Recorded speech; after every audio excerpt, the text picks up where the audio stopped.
7:30 en el territorio continental ecuatoriano, buscando la verdad y abogando por la unidad nacional en pro de la paz y la seguridad en el Ecuador. Queremos saludar a los siguientes invitados de la revista de Opinión Democracia, los exministros de Economía y Finanzas Fausto Ortiz y Mauricio Pozo. Les invitamos para analizar el momento económico que vive el Ecuador a las puertas de iniciar el último mes del año 2024, con algunos anuncios y también propuestas que se han formulado en el país. El uno, el anuncio oficial de la reducción del impuesto a la salida de divisas para materias primas. El impuesto a la salida de divisas bajará desde el 1 de enero del próximo año para materias primas que se consideran esenciales para la producción nacional, según anunció este jueves el gobierno. La reducción de ese impuesto será por fases. En la primera se reducirá al 0% durante el primer trimestre del próximo año para un conjunto de materias primas importadas que sirven para producir bienes para la venta local y exportación. La segunda etapa será desde abril.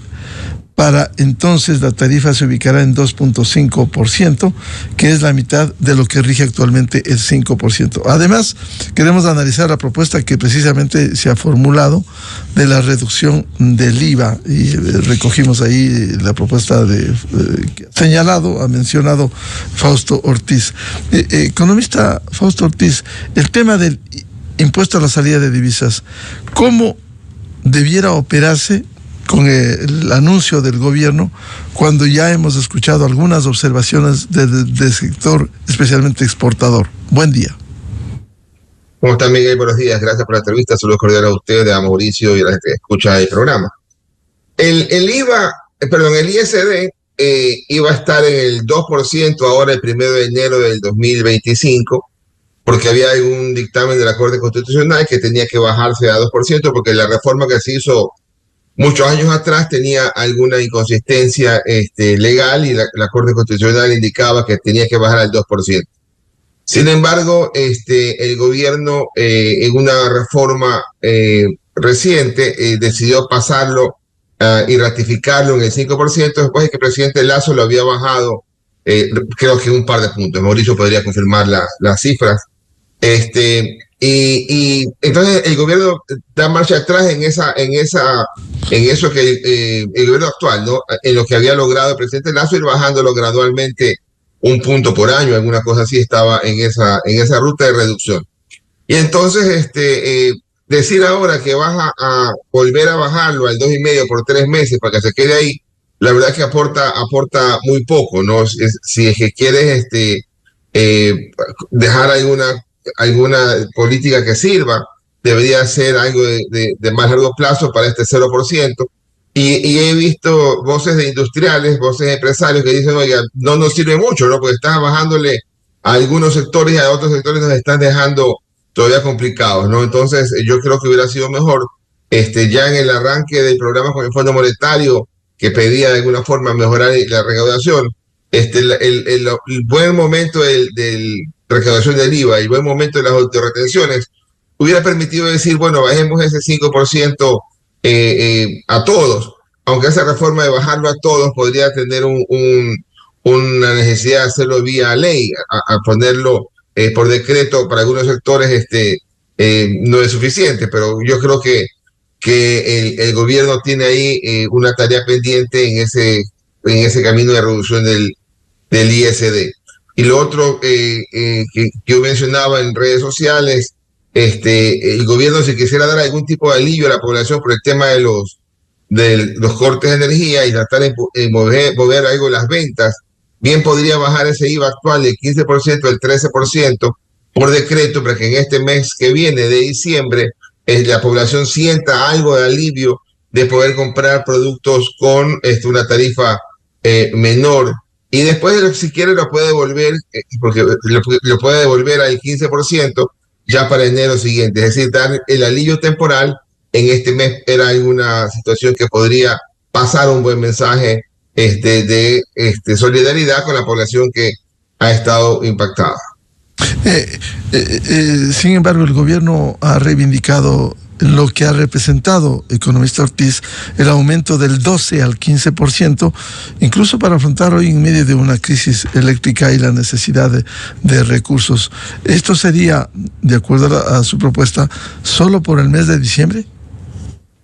A ver, lo mío era solamente un mensaje al ministro que lo analice y que se exige solamente el mes de diciembre para el tema de algo de alivio, ¿no? Es casi el mismo concepto de decir, bueno, voy a bajar el IVA temporalmente en el feriado para tratar de darle incentivo, pero en este caso era en el mes completo y la ley te permite moverte dentro del 13 y el 15. Por eso que el gobierno, que cuando después de la ley saca su decreto y dice hasta el 31 de diciembre el IVA está el 15, tenían ellos necesidad o tienen necesidad de decir de ahora en adelante, el 1 de enero y el siguiente periodo de tiempo va a estar otra vez en el 15, porque si no lo plantean con decreto, se les cae al 13 automáticamente. Y entonces el gobierno todavía tiene unas cuantas horas para chequear si quiere bajar ese impuesto que no le afecta la recaudación en el 2024, quizás tenga un impacto de arranque en el 2025 cuando se reciba la plata del mes de diciembre. Pero son alternativas que el gobierno tiene que ir evaluando. La del IVA particularmente, perdón, la del ISD particularmente no me parece tan acertada, todavía es que estás dejando alguna desconexión con el sector empresarial.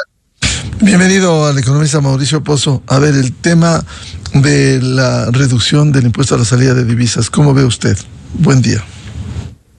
Buenos días, Miguel. Saludando a Fausto, a todos los radioescuchas. Fíjese algo, el impuesto a la salida de divisas es un impuesto que se instaura en el año 2007.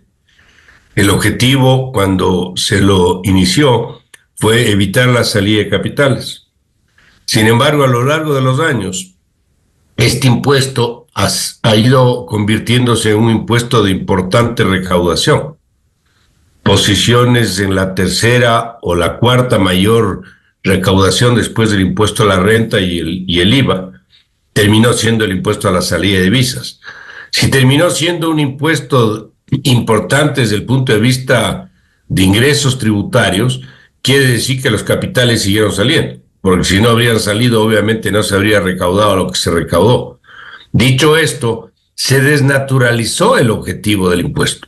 Es decir, las personas o las familias o las empresas sacaron plata del Ecuador no porque había el impuesto, sino porque no estaban seguros, no veían seguridad en el país y por lo tanto el proceso continuó a lo largo de los años. Dicho esto, yo le diría, ese es un impuesto que conceptualmente hablando, a mi criterio, contraviene los principios de una economía abierta y una economía que no tiene moneda propia.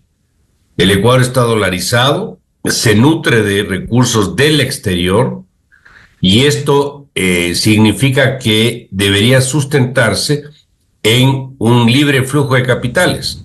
Y el impuesto a la salida de divisas es una restricción al libre flujo de capitales. Y como muchas veces se ha mencionado, es un impuesto a la salida que termina siendo un impuesto a la entrada. Esto, en resumen, a mí me parece que si hay la intención de ir reduciéndolo para ciertos conceptos, a mí no me queda no me queda claro cuánto mismo esto va a representar y cuánto va a influir. Yo habría preferido hacerlo de manera mucho más simple, es decir, armar un cronograma de reducción gradual hasta dejarlo en cero en un plazo determinado. Algún rato se habló de eso, de irlo bajando en el gobierno del expresidente Lasso. Y desde ese punto de vista a mí me parece que para la actividad productiva en general, sobre todo ahora para cierto sector de importación, sí es importante el que el el ISD se lo vaya reduciendo. Pero como me explico, me parece que es bastante más positivo y favorable que se lo haga en términos globales y no en términos individuales, parciales o sectoriales. La economía está absolutamente vinculada una con otra. Es más, le digo algo, las importaciones han caído y han caído en todos los rubros. Han caído en materias primas, han caído en bienes de capital, han caído en bienes de consumo, duradero y no duradero, y ese es un espejo del nivel de actividad económica que tiene el Ecuador, que este año lamentablemente probablemente cierre con una contracción económica de acuerdo a cómo van las cosas. Entonces, desde ese punto de vista, me parece que el tema hay que completarlo. Ha habido una estimación para este año un poco menor de lo que fue de los años pasados.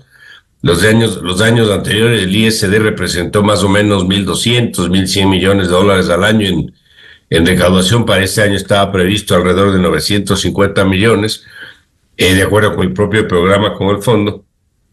Y obviamente la gran diferencia de esto es que esto está atado a un ambiente económico absolutamente, yo diría, contractivo, con la gran probabilidad de que termine siendo recesión económica para el año completo.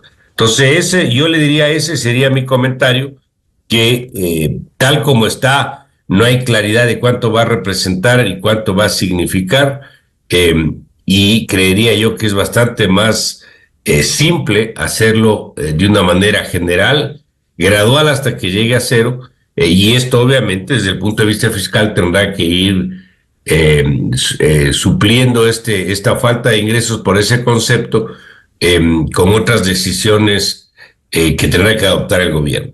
Y si me permite, Miguel, añadir algo adicional. Como todos sabemos, hubo el aumento del IVA del 12 al 15%. Yo tengo una tesis sobre el particular, y la tesis es que el país, antes de la aplicación del aumento del impuesto, ya tenía un problema de crecimiento económico. No es que esto se produjo porque el IVA subió del 12 al 15. Ahora, ¿pudo haber profundizado el problema? Probablemente sí. Pero yo creo que la gente, las empresas, las personas, no demandan lo suficiente, no porque el IVA subió del 12 al 15, sino porque la economía esté estancada, la gente no tiene trabajo, va a perder el empleo, no ha habido financiamiento adecuado, la demanda de crédito ha bajado, es decir, por todas esas razones, antes que por el IVA que suba del 12 al 15. ¿Por qué hago esta reflexión también?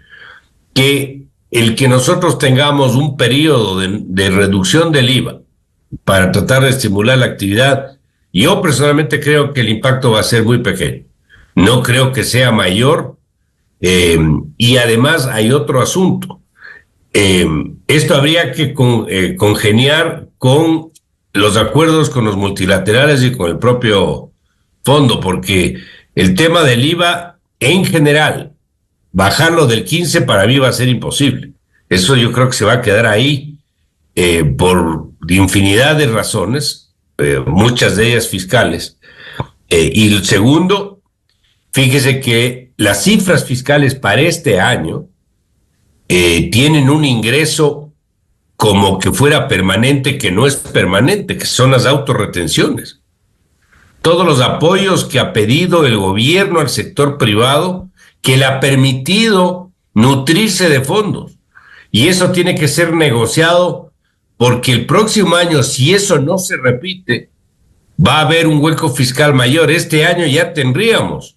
Estos recursos son más de 2.000 millones de dólares, lo que le ha aportado al presupuesto estas autorretenciones. Entonces, si eso está registrado como ingreso permanente, que no es permanente, esto es una cuenta de financiamiento a mi manera de ver. Pero más allá del tema técnico, creo que esto van a tener que volver a hacer el próximo año, aunque no es lo correcto desde el punto de vista del ingreso de fondos. Caso contrario, el problema fiscal va a ser mayor. Y esto obviamente podría hasta dificultar el anuncio de reducción del impuesto a la salida de divisas. Economista Fausto Ortiz, con estos anuncios oficiales, una de las inquietudes es cómo proteger la competitividad del sector productivo para contribuir al dinamismo económico. Sí, una medida tributaria que no sea clara, ¿verdad? No es muy fácil definir cuánto va a aportar esa reducción del ISD, para usar este ejemplo, en la estructura de costos, y esa potencial afectación, cuánto puede ser trasladado a el consumidor. Yo creo que ahí esa medida más tratará de dar algún alivio al sector empresarial que quizás no lo logre trasladar a el sector de consumo, al cliente final. En la parte de productividad también las empresas están afectadas, tienen que lidiar con el tema eléctrico, hay incremento en gastos en lo que son sus generadores, en el consumo adicional no programado de esta fuente alternativa de electricidad, y no está muy claro si ya es un asunto que se acabará en diciembre, es un asunto que regresará en abril, es un asunto que regresará otra vez el próximo año. Entonces eso de ahí complica también el tema de la productividad. Y lo otro es el asunto del empleo, ¿no? Quisiéramos una economía un poco más dinámica que permita incorporar mano de obra y capturar esa mano de obra para poder producir un poco más. Y el asunto de diciembre, por ejemplo, que donde usualmente el empleo se levanta un poquito porque la gente contrata personal, quizás diciembre no sea tenga el mismo comportamiento, porque la gente dice, ¿para qué voy a contratar a gente si no tengo electricidad, si no tengo demanda de los productos? Y entonces ahí se nos está complicando este círculo, ¿no? Si no contrata gente, no tiene plata, no compra, y entonces tampoco necesito invertir. Y hay cosas que hay que ir chequeando. Yo a veces creo y veo una desconexión entre lo que el gobierno está planteando con lo que los empresarios requieren, con lo que la población necesita, y creo que más el gobierno intenta acomodarse en la parte política más que en la parte económica, y esa desconexión es dañina porque al final del día inmediatamente le regresa una mala respuesta. ¿Y cómo lograr conectar para que no haya esa desconexión precisamente entre las demandas y las ofertas del gobierno? Pero mire que inmediatamente que sacan este planteamiento del ISD, que lo bajan del 5 al 2,5 por 3 meses, los gremios dijeron, oiga, no nos sirve, no es un tema que implique una mayor medida, y entonces ahí realmente pudiste haberlo corregido. Si tienes alguna especie de consejo consultivo, alguna especie de acercamiento, el ministro de la producción más cercano a los sectores empresariales, no digamos con los analistas, porque ese es un tema empresarial que hubiera podido también ser comentado si se hubiera puesto esto en discusión en los medios públicos, ¿no? Que simplemente entra y lo corrigen inmediatamente, tratando de ver qué hacen, y aquí lo que hace daño es que quizás digan, bueno, ya me di cuenta que está mal, entonces voy a ampliarlo, ya no va a ser solo este sector, va a ser al resto de sectores, pero eso de ahí termina afectando la dinámica, ¿no? Que hubiera sido preferible una sola buena medida consensuada.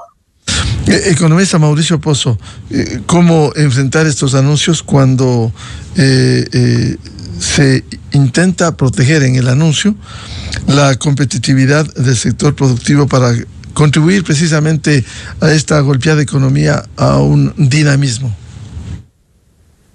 El tema de la competitividad, Miguel, está atado a múltiples sectores y a múltiples variables. No es solamente el tema del ISD como un costo de producción. Aquí tenemos, en primer lugar, todo lo que significa tener una economía sustentada en un régimen laboral caduco y obsoleto. Seguimos teniendo un problema ahí que no hemos podido resolver. Perdimos la pregunta del trabajo por horas en la última consulta popular, pero el país requiere y demanda una reforma laboral que tendrá que hacérsela de alguna forma y ojalá lo antes posible, porque ese sigue siendo un problema para la competitividad. Segundo, me parece que lo del ISD en un espectro pequeño no genera la certidumbre suficiente como para pretender que esto termine siendo un incentivo para la productividad también. Como anoté, me parece que es bastante mejor tener un esquema donde el ISD se lo vaya desmontando en general de manera gradual en un plazo X, y eso va a permitir, creo yo, tener más seguridad de que esta restricción o esta imposición para la productividad en un plazo determinado se va a ir eliminando, que ese es el otro tema. El tercero es que hay otro elemento que no hemos mencionado. el nivel arancelario en el Ecuador sigue siendo ese otro problema adicional. Recordará que al inicio del gobierno del presidente Lasso se inició con una reducción y eso ahí quedó, no continuó. Y a mi criterio, sí es un problema, porque el promedio arancelario en el Ecuador, que está alrededor del 10-11%, es el doble de lo que es en Colombia y en el Perú. ¿Y eso qué significa? Que importar aquí cualquier cosa es mucho más caro que cualquier empresario que importe en Colombia o en Perú. Aquí le cuesta el doble y así competir y ganar productividad también es difícil. Entonces el tema arancelario que no se lo ha dejado de lado, y yo sé que es un ingreso para el fisco, pero tenemos bastante grasa en el otro lado, que es el gasto, que no se ha hecho prácticamente nada.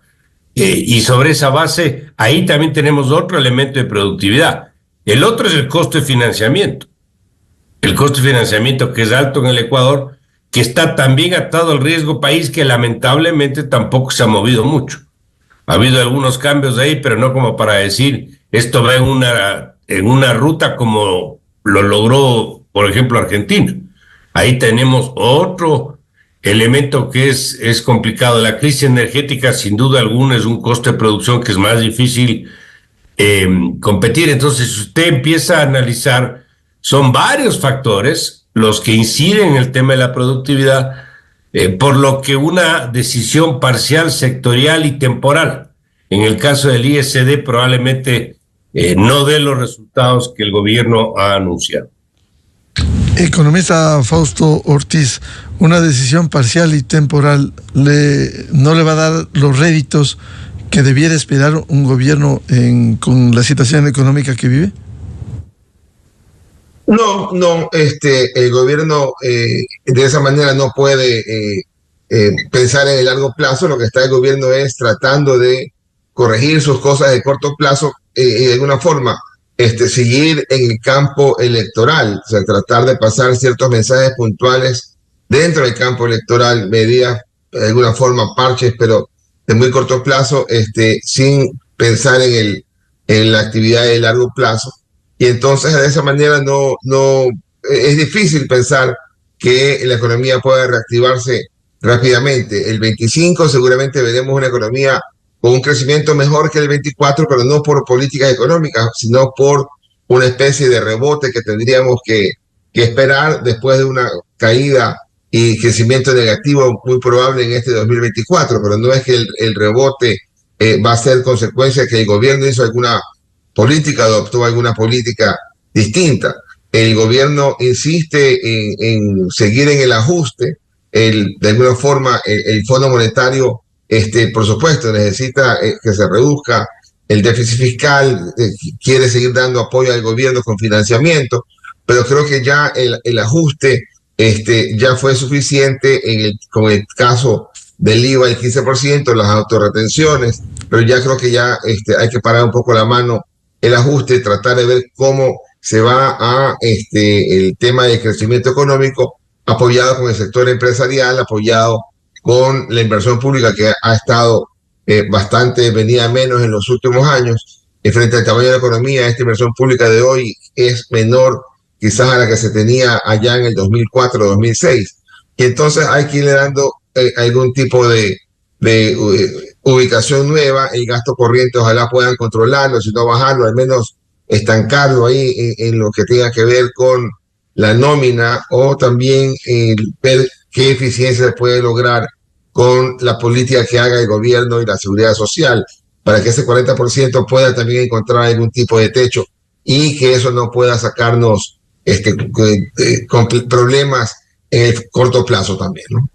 Economista Mauricio Pozo, de cualquier manera, por resolución del gobierno, en el caso del impuesto al valor agregado, el próximo año debería empezar con el 13%, bajar del 15 al 13.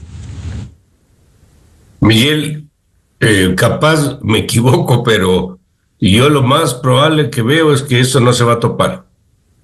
Eso no se va a topar por razones eminentemente fiscales. Y además por un tema de los acuerdos internacionales. Esto obviamente tampoco puede ser permanentemente reemplazado por una política abierta de autorretenciones. Porque usted tiene autorretenciones y todos los años pone autorretenciones y todos los años les pide colaboración al sector privado, terminan siendo impuestos. Por más de que sean créditos tributarios, pongámoslo así, para futuro, no le terminan dando una señal de apoyo al sector privado y al sector productivo. Así que yo le veo las cosas, como le digo, vinculadas una con la otra, pero de ahí a pensar una reducción del IVA al 13, dadas las circunstancias, yo no le veo posible. Recuerde que el programa con los multilaterales es un programa de 4 años y tienen que irse cumpliendo metas de revisión trimestral, y eso significa que si queremos tener el financiamiento asegurado hacia adelante, el año 25, vamos a tener que mantener cierta ruta sobre ciertas bases de solidez fiscal. Aquí yo, más allá de eso, yo creería personalmente que el mayor problema que tiene el país este momento y el gobierno es que es un país que no crece, que está con serios riesgos recesivos. El año 25 yo le veo muy similar al 24, no le veo muy diferente. Y esto obviamente hace ver que los programas con los multilaterales son importantes, pero de ninguna manera son suficientes. Tener crecimiento de menos 2.2 del segundo trimestre sin recoger el problema de la crisis energética, esperar lo que pase en el tercer y cuarto cuando se conozcan las cifras, nos hacen ver que este año el país probablemente va a decrecer. ¿Y eso qué significa? Que puede haber, como dice Fausto, tal vez un efecto rebote el próximo, pero tampoco es seguro que esto ocurra. Puede ser que el proceso no mejore y eso nos termine afectando, porque a todo lo que estábamos hablando hay que sumar otro elemento adicional, el tema político. No sabemos qué va a pasar con las elecciones, no sabemos quién va a ganar las elecciones, no sabemos que el que gane qué va a hacer en materia de política económica, y esto lo que hace es generar más incertidumbre, más inseguridad, la postergación de proyectos, problemas para inversión, etcétera. Entonces, yo creo que el ambiente en ese sentido es muy poco claro y lamentablemente no le veo con signos buenos hasta este momento al menos. Economista Fausto Ortiz, es decir, por el ambiente, por el proceso electoral que vive el Ecuador, ¿sería mejor dejar hasta que la nueva administración, sea si el presidente es reelecto o la nueva administración, asuma la política económica el próximo año? No, hay un gobierno y tiene que gobernar hasta el 24 de mayo que entregue el cambio de mando, ¿no? No puede decir hasta aquí llegué y de ahí que haga otra cosa el que venga. O sea, se debe gobernar hasta el último día, y si está en campaña tendría que gobernar otra persona más y apoyarse adecuadamente y trabajar. No podemos paralizar porque ya bastante daño le ha hecho el país estos procesos políticos constantes, ¿no? El segundo semestre del año pasado, que cuando estuvo la muerte cruzada y estuvo el proceso electoral, el segundo semestre del año pasado la economía creció 0%, es decir, no creció. El primer semestre de este año la economía cae 0.5%, es decir, en los últimos 12 meses entre julio del 2023 y junio del 2024 la economía cae 0.25%, o sea, hemos tenido una caída. Entonces, pensar que no hagamos nada porque viene el proceso electoral de parte del gobierno no es una ruta ni siquiera para pensarla, discutirla. Hay que tratar de ver cómo este año termina dándole algún empujón en lo que le resta del año, que es diciembre. El tercer trimestre aparentemente no va a mostrar una cifra negativa como la mostró el segundo, que fue de 2.2. El tercer trimestre lo más probable es que tengamos un crecimiento ligeramente positivo en el Producto Interno Bruto, pero el trimestre actual es el que va a marcar la tónica para decir todo el año completo va a quedar negativo porque este trimestre ha sido el afectado.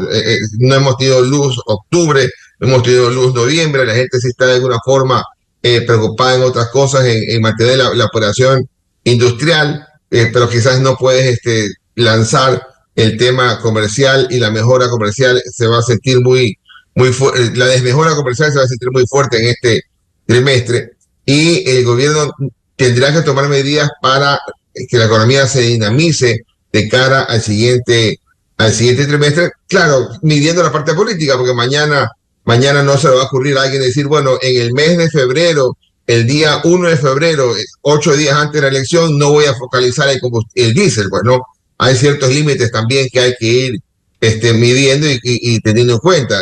Seguramente la medida de focalizar diésel la podrá tomar el gobierno actual si continúa, la podrá tomar el gobierno distinto, porque hay cosas que ya hay que ir avanzando, que no soporta más la economía, ese tipo de subsidios que le está costando quizás $1.500 millones al año, quizás $2.000 millones al año. Hay cosas que hay que ir corrigiendo porque no podemos solamente recargarnos en el tema impositivo. Economista Mauricio Pozo, eso implica que simplemente el gobierno, más allá del proceso electoral, tiene que seguir tomando medidas. Primero, el cierre de este año 2024 y lo que concierne al primer trimestre del año 2025. Miguel, si usted ve la foto del inicio del gobierno a la fecha, sin duda que ha ido tomando conciencia de la profundidad del problema económico. Cuando se inició no tenía claro, a mi criterio, cuál realmente era la situación y qué es lo que tenía que hacer. Poco a poco, creo, se fue dando cuenta de la situación y terminó tomando acciones que no son fáciles. El tema del IVA, el tema del subsidio o la eliminación parcial de estos a los derivados y la suscripción del acuerdo con los multilaterales. Es decir, desde ese punto de vista ha ido mejorando su accionar en materia económica. Pero todavía no empieza la campaña electoral, o al menos esto se va a empezar a sentir en el mes de diciembre y enero, obviamente. ¿Qué significa esto? Que si bien es cierto que el gobierno debería hasta el último día tomar las decisiones que corresponda, no se va a ir nunca en una línea que le perjudique electoralmente. Y algunas decisiones difíciles que deberían adoptarse no lo van a hacer. Pensar ahorita que va a entrar a hacer reforma en la seguridad social o pensar ahorita que va a eliminar el subsidio al diésel, eso no se va a producir porque eso... La reforma laboral tan necesaria. Así es, eso, o sea, todo eso debería hacer, pero no lo va a hacer. Es lo que les quiero decir. Y esto obviamente tendrá que ser afrontado por un siguiente gobierno, cualquiera que este sea. Pero yo sí, en ese sentido, me parece que saliendo del tema estrictamente económico, el tema político siempre ha sido decisorio y a veces ha afectado de manera nociva, diría yo, a la situación económica, porque lo que técnicamente debe hacerse no necesariamente es compatible con el momento político que se tiene. Y yo le veo que en ese sentido el gobierno, y en este caso el presidente, no va nunca a sacrificar su interés de nuevamente ser elegido por un tema de necesidad técnica.